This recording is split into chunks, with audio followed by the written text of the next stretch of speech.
Atos capítulo 27.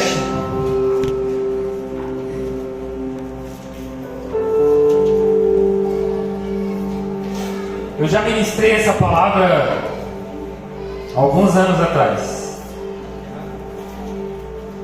Talvez alguém vai lembrar. Eu espero que lembre. Eu estava hoje olhando meu caderninho de anotação. Eu lembro que eu esbocei esse sermão. Foi em 2021, acho que na época da pandemia. Então faz aproximadamente uns 4 anos. Mas o Senhor tem colocado no meu coração de novamente compartilhar a respeito disso. E eu estou muito feliz. Amém? Vamos ler? E como se determinou que havíamos de navegar para a Itália, então entregaram Paulo e alguns outros presos a um centurião por nome Júlio, da corte Augusta.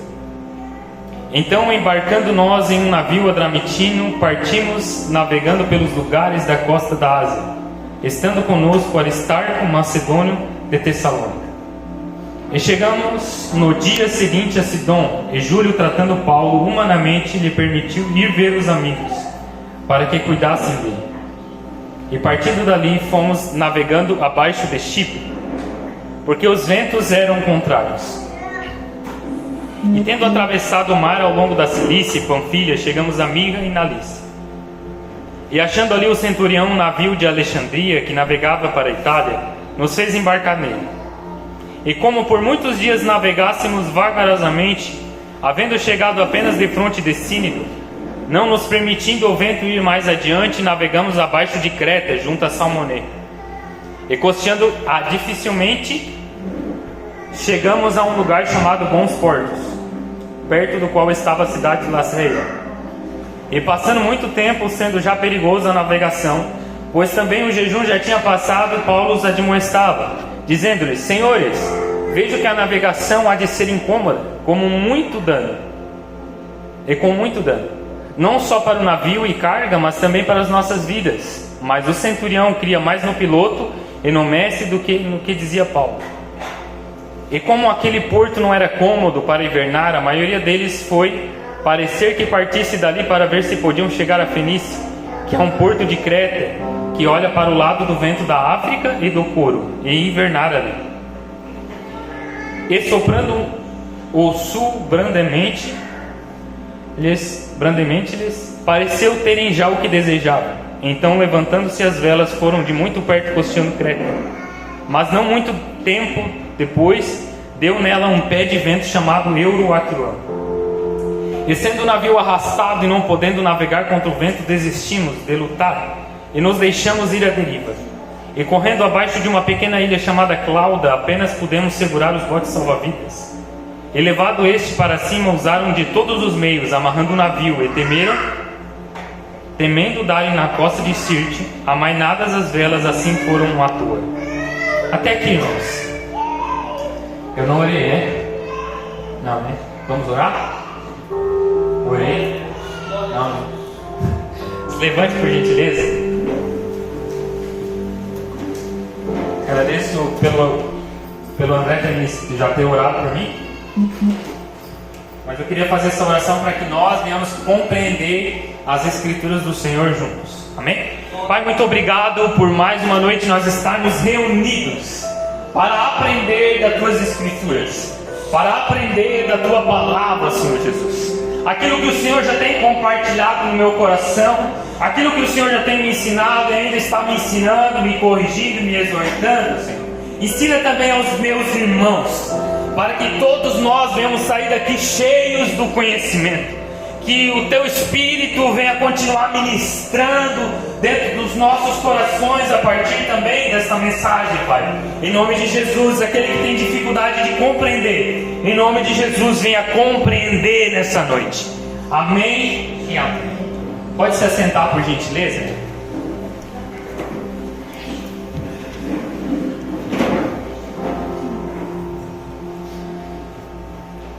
Eu usei até o GPT para fazer uma foto. Samuel, tu consegue colocar ali para mim?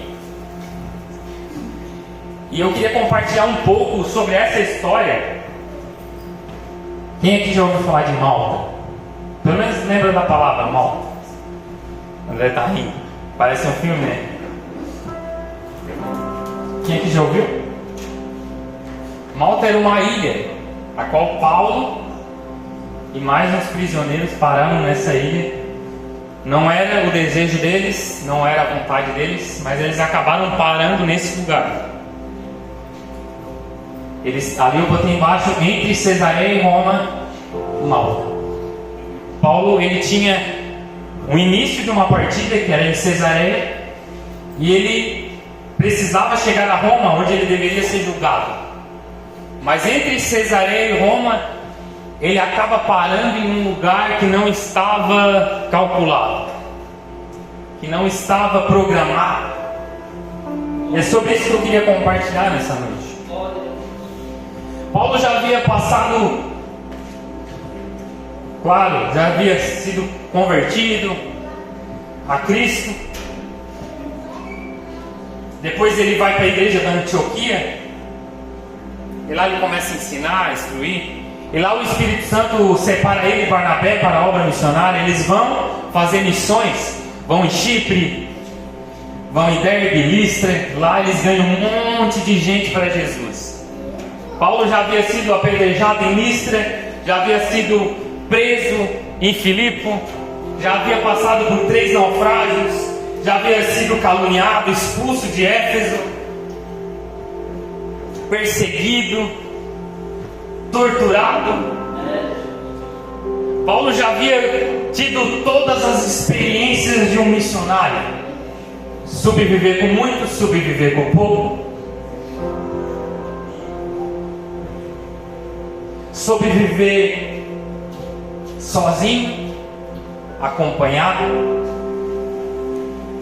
Já havia sido profetizado a respeito de Paulo. Agora ele já tinha ido na primeira viagem missionária, depois ele foi na segunda, ele foi para a Europa, depois ele volta de novo para sua base missionária, depois ele retorna à sua terceira viagem missionária, alimentando, fortalecendo os irmãos e as igrejas que haviam sido implantadas.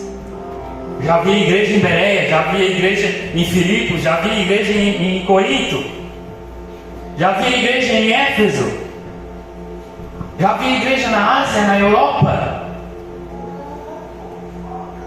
O evangelho já havia crescido, a ponto de que os irmãos iam ouvir e já tinham chegado até em Roma. Já havia igreja em Jerusalém antes ainda do chamado de Paulo. Então Paulo já havia sido perseguido, ele já tinha anunciado o evangelho, e os judeus estavam furiosos com ele. Aqueles que não acreditavam em Jesus já estavam armando ciladas para prender Paulo, já estavam armando ciladas para matar Paulo. Paulo ele despede a igreja em Éfeso, ele chama os presbíteros de Éfeso e faz um discurso que é chegado à sua hora, semelhante ao discurso de Jesus. E quando ele volta a Antioquia, o profeta Ágago pega o cinto. De quem é esse cinto? Vai acontecer isso, isso, isso. Vai ser preso, vai ser torturado. Então já havia profecias a respeito que Paulo iria padecer prisões, que prisões o esperavam. E quando ele vai para Jerusalém, que era onde eles mais pretendiam prendê-lo por causa da força do judaísmo, eles prendem ele. E agora Paulo é preso, ele discursa perante a multidão em sua defesa, em sua apologia, defendendo a sua crença. Não bastante, ele se defendeu perante o Sinédrio, depois perante Cláudio, depois ele vai até o governador Félix e também começa a fazer todo o seu pronunciamento. Os judeus estão, Félix, um orador, contrataram um cara especializado em comunicação, para conversar com Félix. Excelentíssimo Félix, faz toda aquela abertura para para conquistar o coração do imperador. E aí Paulo também, que era bem letrado, ele faz um discurso ainda mais bonito. E ele se defende perante Félix. Mas esse, querendo agradar os judeus, não libertou Paulo. Porque já havia essa política em Roma.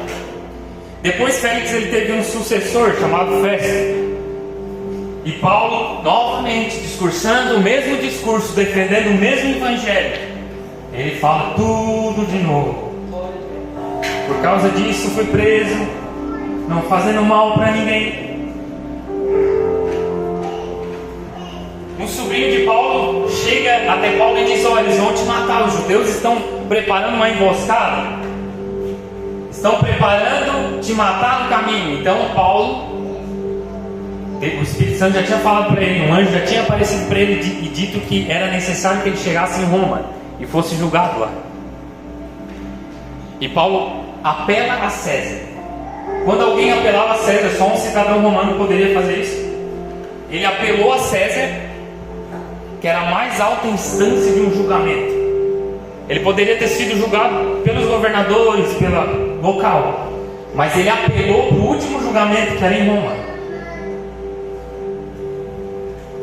Então Paulo, tendo apelado a César, ele não poderia mais ser solto depois que se apela a César. Mas mesmo assim, Festo ele recebe a visita de um rei judeu, rei Agripa e sua esposa. E eu acredito que ele chegou para o rei, né, entre Festo e Agripa, e disse: oh, tem um cara preso ali. Cara, tem uma história legal. Tu precisa ouvir o que ele tem para falar. E lá vai o coitado do Paulo novamente discursar perante o rei Agripa. E ninguém conseguiu soltar ele. Era necessário ele chegar em Roma. E aí ele está em Cesareia agora, embarcando em um navio com o destino Roma. E a Bíblia diz que eles vão costeando a ilha de Chipre, por dentro de Chipre, para fugir um pouco do vento. E vão costeando. Em certo momento Paulo diz assim: eu acho que é melhor a gente parar aqui, porque a navegação há de ser incômoda. Paulo não era piloto, mas ele já tinha experiência, já tinha afundado o navio com ele 3 vezes. E ele se conhecia, ele tinha experiências no mar.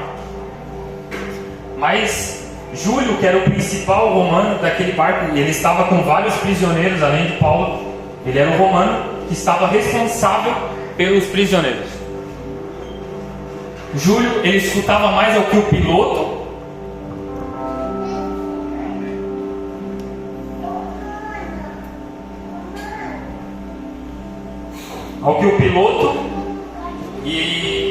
e ao que o dono do navio falava. Porque eles disseram: não, vamos adiante. Mas Paulo disse: eu acho que é melhor nós ficar por aqui, nós passar o inverno aqui, porque vai ser incômodo. Mas claro que ele deveria ouvir mais o piloto, né? Imagina, tu tá num avião, e aí o pastor Ricardo está dizendo: não, acho que é melhor nós parar aqui. E o piloto diz: não, vamos para lá. Quem é que vai dar atenção, o pastor Ricardo ou o piloto? O piloto?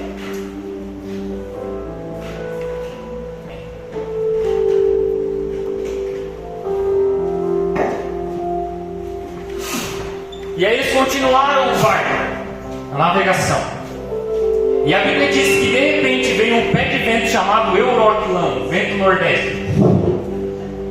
É um supetão de vento, veio de repente, do nada. E eles tentaram segurar no navio, tentaram segurar no barco, e não conseguiam parar, e não conseguiam ter controle no barco. E eles deixaram a deriva, soltaram, sabendo que eles não poderiam mais fazer nada. Deixa. E agora eles começaram a temê-lo. O piloto estava com medo de talvez eles baterem num banco de areia africano que tinha lá, que poderia arrebentar com o navio. Provavelmente já havia várias histórias de alguns navios que tiveram passado por isso. E aí Paulo ele diz assim, ó, se vocês tivessem me ouvido, quantas vezes a gente aconselha alguém, ó, eu acho que é melhor fazer isso, e a pessoa não faz. Daí a gente diz, eu te avisei. Eu falei que não ia dar certo. Teimoso. Aí Paulo disse assim, olha, se vocês tivessem me ouvido. Porém um anjo apareceu para Paulo durante aquela tempestade. Depois do vento veio uma tempestade, o céu se escureceu, imagina o raio, imagina o vento junto, tudo escuro, e o barco tendo aquelas ondas fortes. E um anjo aparece para Paulo e diz assim, que todos iriam ser salvos. O navio ia arrebentar tudo, mas todos serão salvos. E aí Paulo, tendo essa experiência com um anjo do Senhor, ele se levanta e diz, mas antes vocês tivessem me ouvido antes, mas um anjo do Senhor me apareceu nessa noite e disse que todos serão salvos, apenas o navio se perderá. Paulo também, eles estavam alguns dias sem comer, por causa daquela luta, trabalhando no barco, sobe lá, tentando segurar. Aí Paulo adverte, vamos comer.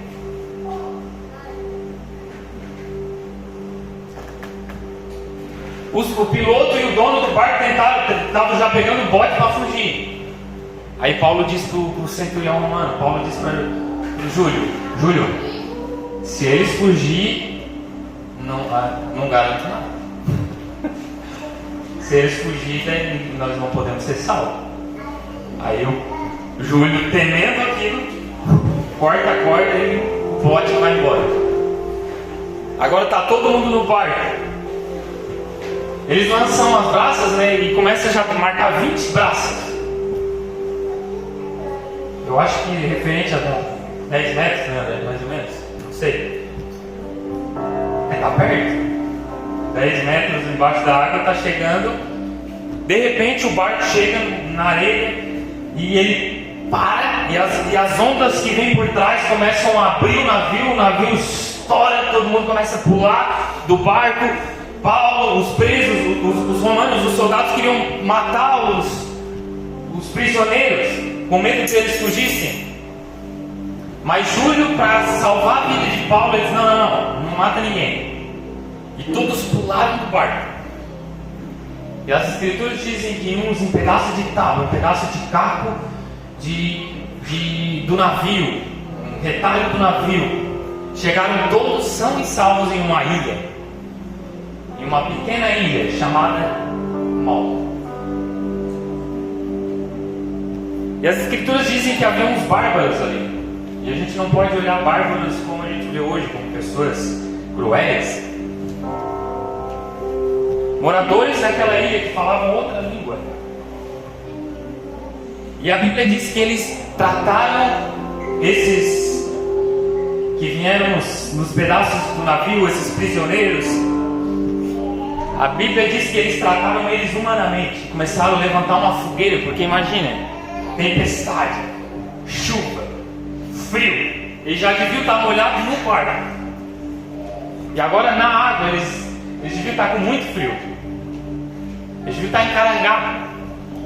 E as escrituras dizem que eles começaram a fazer uma fogueira, eles acenderam o fogo. E a Bíblia diz que Paulo também, pegando graveto, começa a ajudar os bárbaros para fazer aquela fogueira. E enquanto ele estava ali ajudando, uma serpente, uma cobra, sai do meio dos galhos e pica Paulo. Aí os bárbaros que estavam naquela ilha, eu acho que esse cara deve ter feito muita coisa errada, porque o barco já caiu na água, já, né, veio ao naufrágio. E agora uma cobra pica ele. E a Bíblia diz que eles ficavam esperando para ver Paulo morrer, para ver aquele homem daqui a pouco cair no chão por causa do veneno da cobra. Mas já passando muito tempo e nada acontecendo com Paulo, eles começam a dizer, um Deus. já começam a achar que ele era um Deus, porque além do livramento do navio, ele também tinha sido livrado agora da cobra. Naquela ilha havia um principal chamado Públio, e o pai dele estava doente. Paulo vai lá, ele ora e ele é curado. E aí os maltenses ouvem falar que milagre aconteceu em Malta, e todos os bárbaros daquele lugar começam a procurar Paulo, e a Bíblia diz que eles começam a ser curados. Aleluia! Eles começam a ter curas, e a ilha de Malta agora começa a experimentar um avivamento. As tradições dizem que esse Públio se tornou um bispo de Malta. Então o evangelho chegou nessa ilha. Usando isso como introdução, eu queria compartilhar com os irmãos. Sabendo que hoje a gente tem ceia, eu preciso ser bem breve.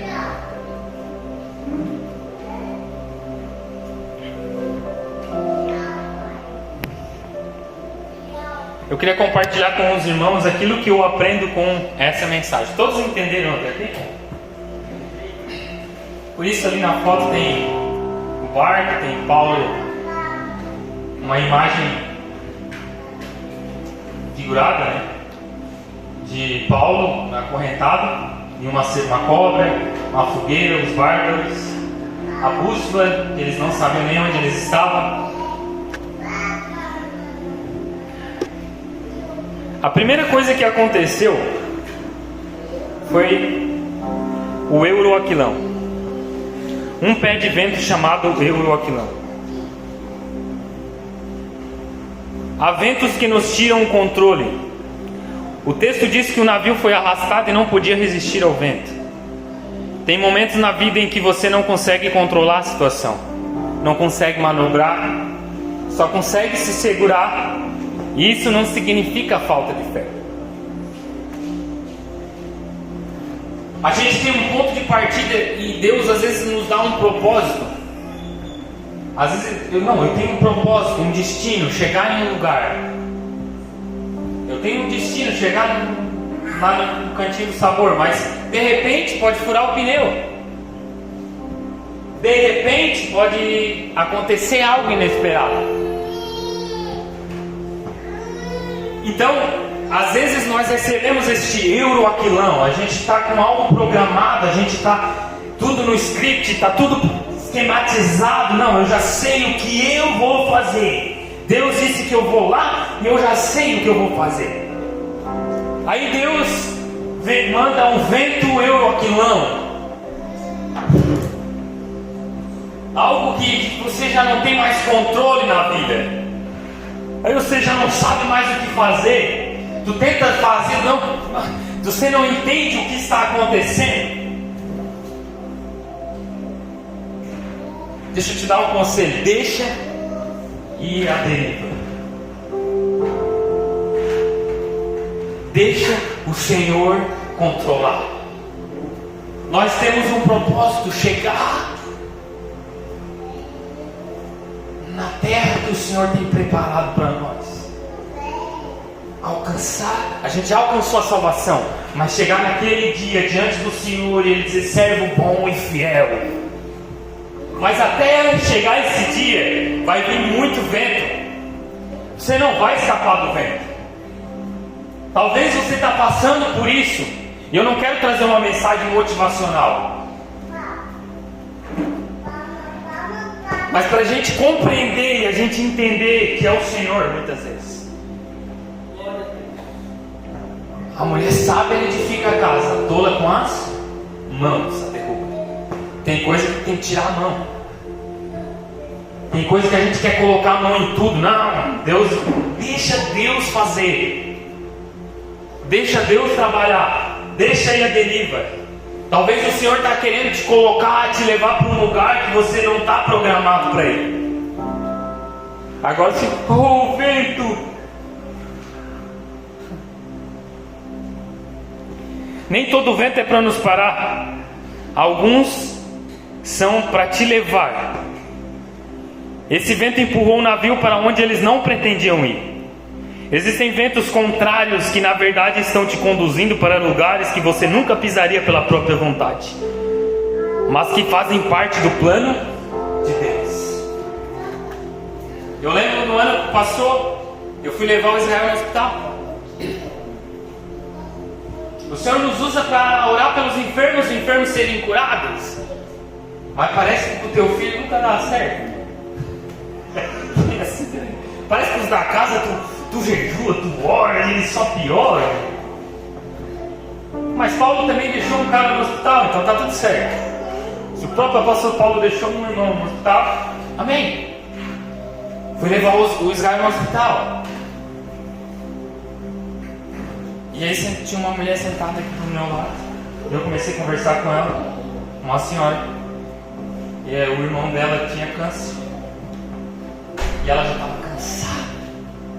E eu comecei bem na recepção, falar de Jesus. Eu disse, posso orar por ti? E orei por ela, eu orei pelo irmão dela. E Deus falou com ela. Você acha que era a vontade de Deus? Com certeza. Deus queria falar com aquela mulher. Não estava programado para mim. Para mim parece que foi um vento. Meu filho está doente. Meu filho está no hospital. O que está acontecendo, Deus? Onde está tu? Ele está no mesmo lugar. Posso ouvir um amém por isso? Ele está no mesmo lugar e Ele quer nos levar para lugares que a gente não entende. O pneu furou, dá glória a Deus, porque o Senhor está te livrando talvez de um acidente. Ou o Senhor quer te atrasar por um motivo. Mas Ele podia fazer. Podia ter levado Paulo direto para Malta, mas ele faz isso. Deus, ele gosta do silêncio. Ele gosta daqueles que creem nele. Deus, tu começa a orar e Deus não está. Tu começa a orar e o Senhor não responde. Tu clama ao Senhor, parece que cadê a voz do Senhor? Mas aqueles que se alegram, Deus, todavia eu te adorarei. O Senhor se alegra disso. O Senhor se alegra mais que a gente se alegre com Ele no meio do silêncio dele do que quando Ele fala. Então muitas vezes vem esse vento, algo que você não espera, mas o Senhor está te levando para algum lugar. E tudo dá glórias ao Senhor. Em todo lugar dá glória ao Senhor. Se você está no hospital, dá glória ao Senhor. Esses dias o cara falou para mim, pô, tá quente, né? Oh, melhor com o ar-condicionado do hospital. Dá glória ao Senhor. E se tiver no ar-condicionado do hospital, dá glória ao Senhor. Você vai ser muito mais feliz por isso.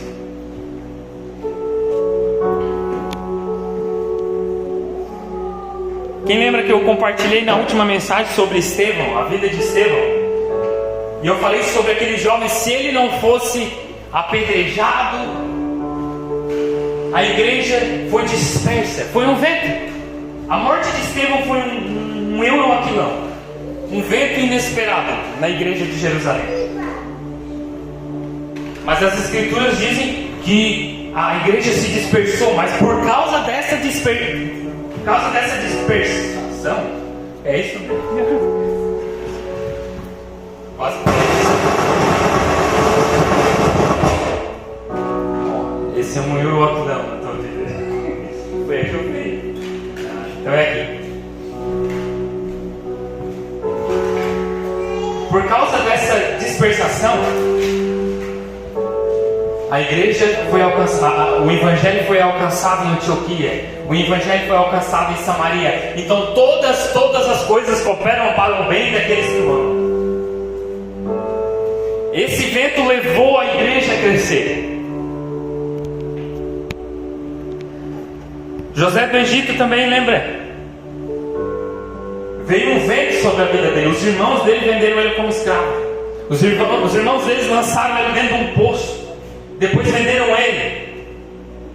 Foi um vento euroaquilão, algo que não estava esperado. Ele estava esperando o quê? Voltar para casa para ver o seu pai e a sua mãe.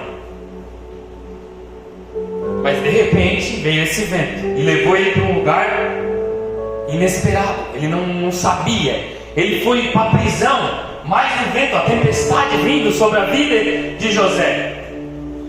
Mas as escrituras dizem que ele se levantou, Deus o colocou como governador do Egito e acima de todos os negócios de Faraó. Amém? Então, se o vento veio para você, não desanima. Pare de colocar a culpa no diabo e glorifica o Senhor. Depois do vento veio uma tempestade.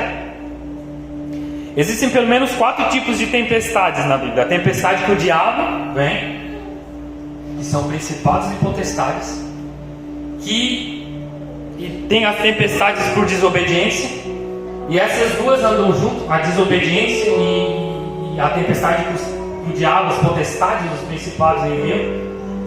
Porque quando a gente desobedece, a gente abre portas para esses ventos. Se a gente está fora do caminho, foi uma tempestade que nós nos colocamos por sermos desobedientes, e aí abre um portal para que demônios comecem a operar. Então existem alguns tipos de tempestades que são assim. Jonas estava desobedecendo, Deus enviou uma tempestade por causa da desobediência.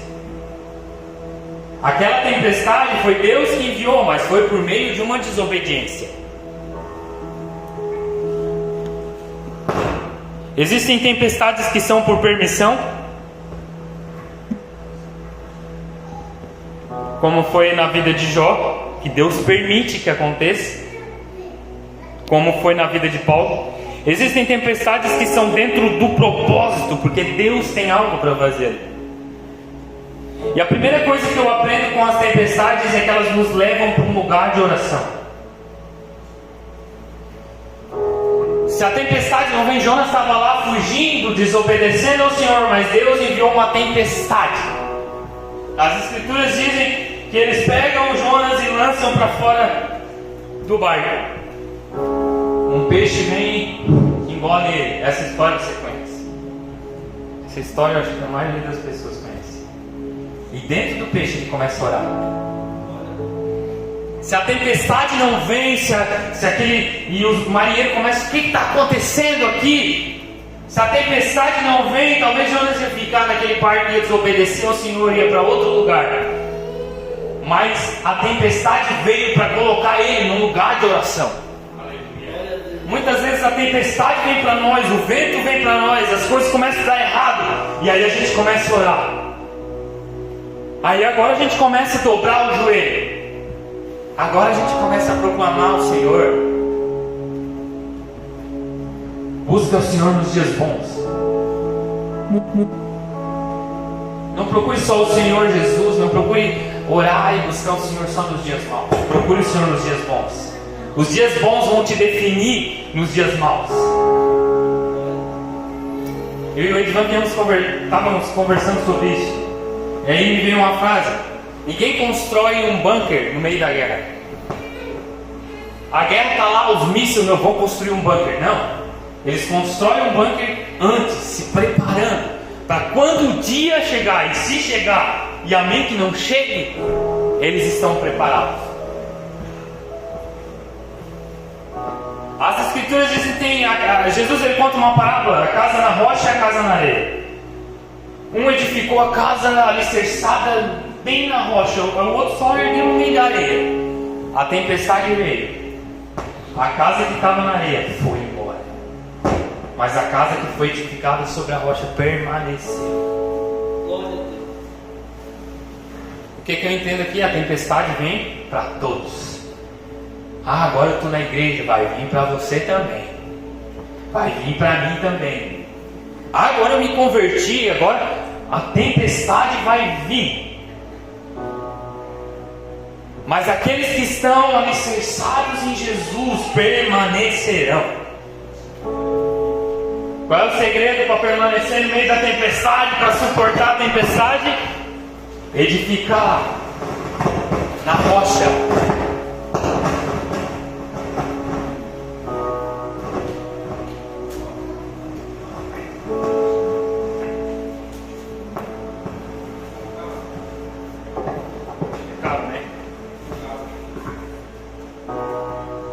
Tá bom. Tá tranquilo, irmão? Se tiver um chassi, não dá nada. Então, os dias bons, o que vai te definir quando a tempestade vier? Você edificar a casa na rocha. Quando está o tempo que ninguém vai construir a casa, quando o vento vinha a tempestade, não, pera, vamos cavar. Não, você vai cavar quando os dias estiver bom.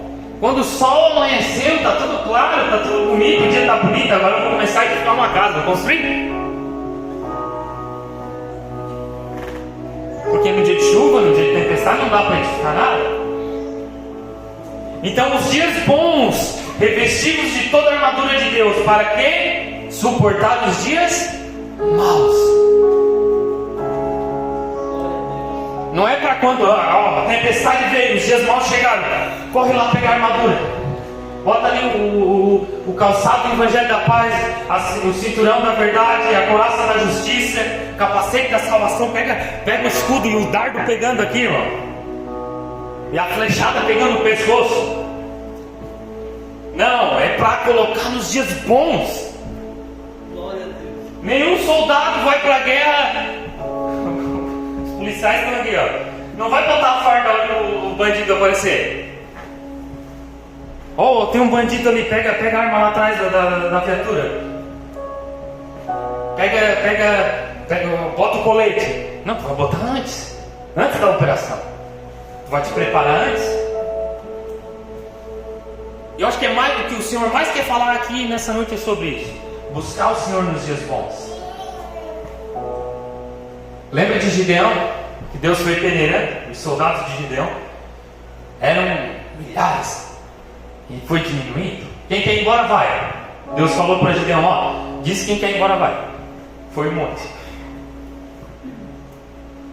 E aí Deus foi peneirando. Mas a guerra era grande, era contra uma multidão, milhares e milhares. E aí a hora que eles foram beber lá, disse assim, ó, fica olhando, aquele que beber vigilante. Agora aquele que já vai igual um cachorro lá, ó, beber água, ele não está sendo vigilante. Mas aquele que beber, esse vai, mantém esse. Ficou só 300. Porque não tinha, o inimigo eles não sabiam, o inimigo não estava ali, parecia ser um ambiente de segurança, mas ele estava vigilante nos dias bons, vigilante quando parece que não tem, que nada, está tudo bem, as coisas estão boas, mas o que normalmente acontece? O dia está bom, o mês está bom. Eu preciso olhar no relógio porque esse relógio é meio louco, né? Tá certo. O dia tá bom, o mês tá bom, aí a gente, não vou orar. Tá tudo dando certo. Isso é uma realidade ou não é? É verdade o que eu tô falando? Não tá dando. Aí quando vem as coisas, os dias maus, a gente começa a buscar o Senhor. Aqueles que buscam nos dias bons, todo dia, acorda de manhã, que alegria que eu estou vivendo, que tempo bom, está tudo dando certo na minha vida, as coisas estão prosperando, botando, calçando, as coisas estão prosperando, vestindo a armadura de Deus, as coisas estão prosperando, continua orando, Senhor Deus, me ajuda a me livrar das tentações. Comece a orar por aquele irmão que está passando por dias difíceis, por aquele que está passando por uma tempestade, porque quando a tempestade vier, e vai vir, eu profetizo isso para a sua vida. Quer receber, recebe. Se não receber, vai receber de qualquer jeito. Dias maus vão vir. Aleluia. 1 Pedro vai dizer, te alegra. Eu acho que eu falo isso toda a mensagem, eu uso esse texto. Se alegra nas dificuldades, se alegra nos vitupérios, se alegra nas tribulações, se alegra nas tempestades, se alegra quando o vento vier, quando o euroaquilão vier, se alegra, aleluia. Eu sou salvo porque Jesus morreu por mim, porque Jesus se entregou na cruz por mim. Eu tenho motivos para alegrar o Senhor no meio da tempestade. A gente está tendo a oportunidade de passar pelas tribulações, para comer um pedacinho do pão de Jesus, da carne de Jesus, das dificuldades, um pedacinho da cruz, um pedacinho das tribulações, que não é um pedacinho do que Jesus passou, mas cada pedacinho. Obrigado, Jesus, obrigado. Onde é que o Senhor quer me levar? Deixa a deriva, irmão. Bota a mão para trás e deixa o Senhor te levar. Glória a Deus.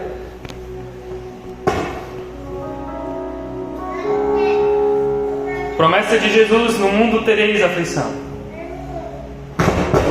Agora não sou mais eu, mas é Jesus falando: no mundo vocês terão aflição, mas tem de bom ânimo, eu venci o mundo.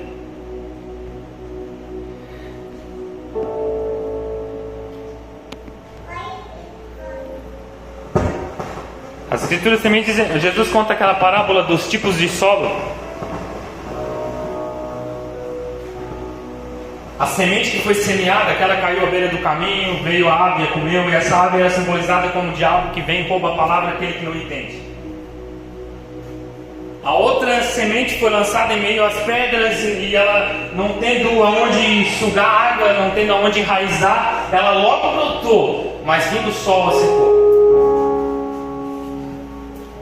E eu já compartilhei isso em algum culto aqui. O sol é importante para a colheita? É importante para a plantação? É ou não é? Quem planta sabe que se não tiver o sol não vai vingar, não vai florescer, não vai brotar. O sol é importante. E Jesus disse que o sol simbolizando significam as tribulações, as dificuldades. Então não é o sol que faz a gente cair, não é as tribulações que vão nos derrubar, mas é o tipo de solo que nós somos. Se nós sermos um solo misturado com pedra, que não tem fundamento, que não tem raiz, que não tem aonde sugar a água da vida, que é Jesus Cristo, quando as tribulações vier, desculpa eu te falar isso, meu irmão, você vai secar, você não vai suportar. Mas se você for um solo bom, terra boa, você vai produzir 30, 60 e 100. Você vai dar fruto com perseverança. O sol vai aparecer também para esse solo. Todos os 4 tipos de solos, o sol vem, as tribulações vêm, as dificuldades vêm. O problema não é o sol que queima, nem a tempestade que cai, nem o vento que sopra. O verdadeiro desafio é a realidade que enfrentamos e se estamos preparados para suportá-las firmadas em Jesus. Os piores dias são os dias bons. Esses são os piores dias, sabia? Se você entender isso. Por quê? Tá bom, tá fresquinho, tudo que é fresquinho. Tá fresquinho, tira a armadura. Descansa. Aí não começa a orar, aí não começa a buscar. Aí quando o dia mal vem, não suporta, foi o que eu falei antes. Os piores dias são os dias bons, porque é onde a gente descansa, onde a gente quer, não, vou relaxar aqui. Isaías 43:2 vai dizer: quando passares pelas águas estarei contigo. Deus não disse se você passar, Ele disse quando passar. A travessia é certa, a companhia também. 2 Timóteo 3:12 vai dizer: todos os que querem viver piedosamente padecerão perseguições. Recebe. Assim como recebe a chave do carro, recebe isso também.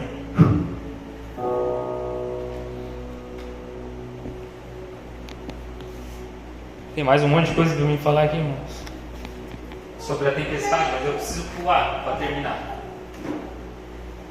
As tempestades nos ensinam aquilo que tem preço, aquilo que tem valor. Eles começaram a lançar o trigo no mar. Eles começaram a lançar tudo que tinha preço. O barco estava cheio de trigo. Imagina, o caminhão estava cheio de arroz. Tira o arroz, tira a bagagem, tira tudo. Por quê? Porque eles queriam salvar as suas vidas. E às vezes a tempestade não vem para nós, a gente não sabe diferenciar aquilo que tem preço daquilo que tem valor. É preciso um vento vir, é preciso a tempestade vir.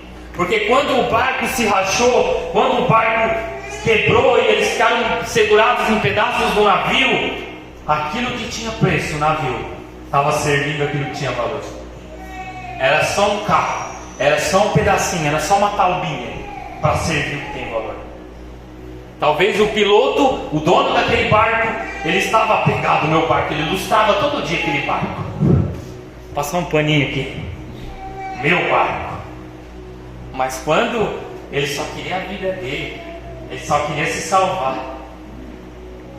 Talvez ele segurou naquela tábua bem ilustradinha, só queria chegar na ilha.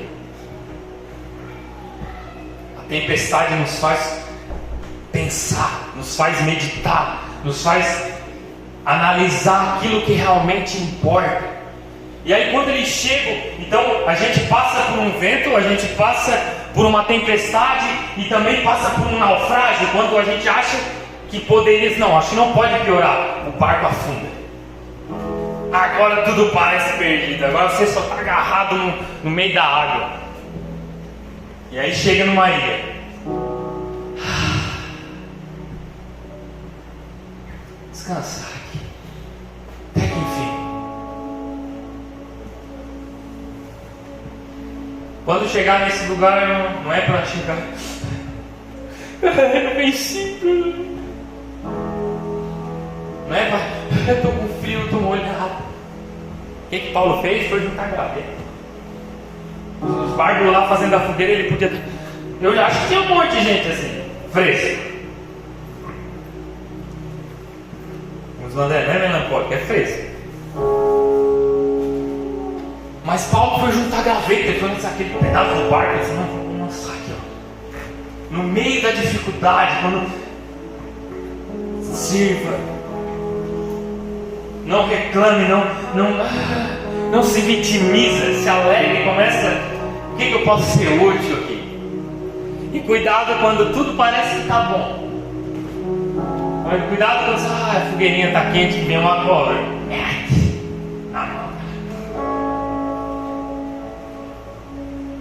Paulo só deu uma chacoalhada no meio do fogo e ela sapicou. Quando tudo parece bem, é que daí o diabo vem para. Só que o veneno não tem mais efeito. Aquilo que a gente suporta nas tribulações, na tempestade, quando o inimigo vier, aquilo é um antídoto. As nossas experiências são um antídoto para quando o inimigo vir dar um bote. Você acha que Davi, o maior desafio dele foi o gigante? Eu não acredito que o maior desafio dele foi o gigante. Porque as escrituras dizem que antes do gigante ele enfrentou um urso e um leão. Bom, mas como assim o gigante? Sabe por que eu acho que o gigante não foi o maior desafio dele? Porque ele já tinha derrotado o urso e o leão. Ele já tinha confiança. Ele já tinha passado já tinha enfrentado feras terríveis. Mas você imagina a primeira vez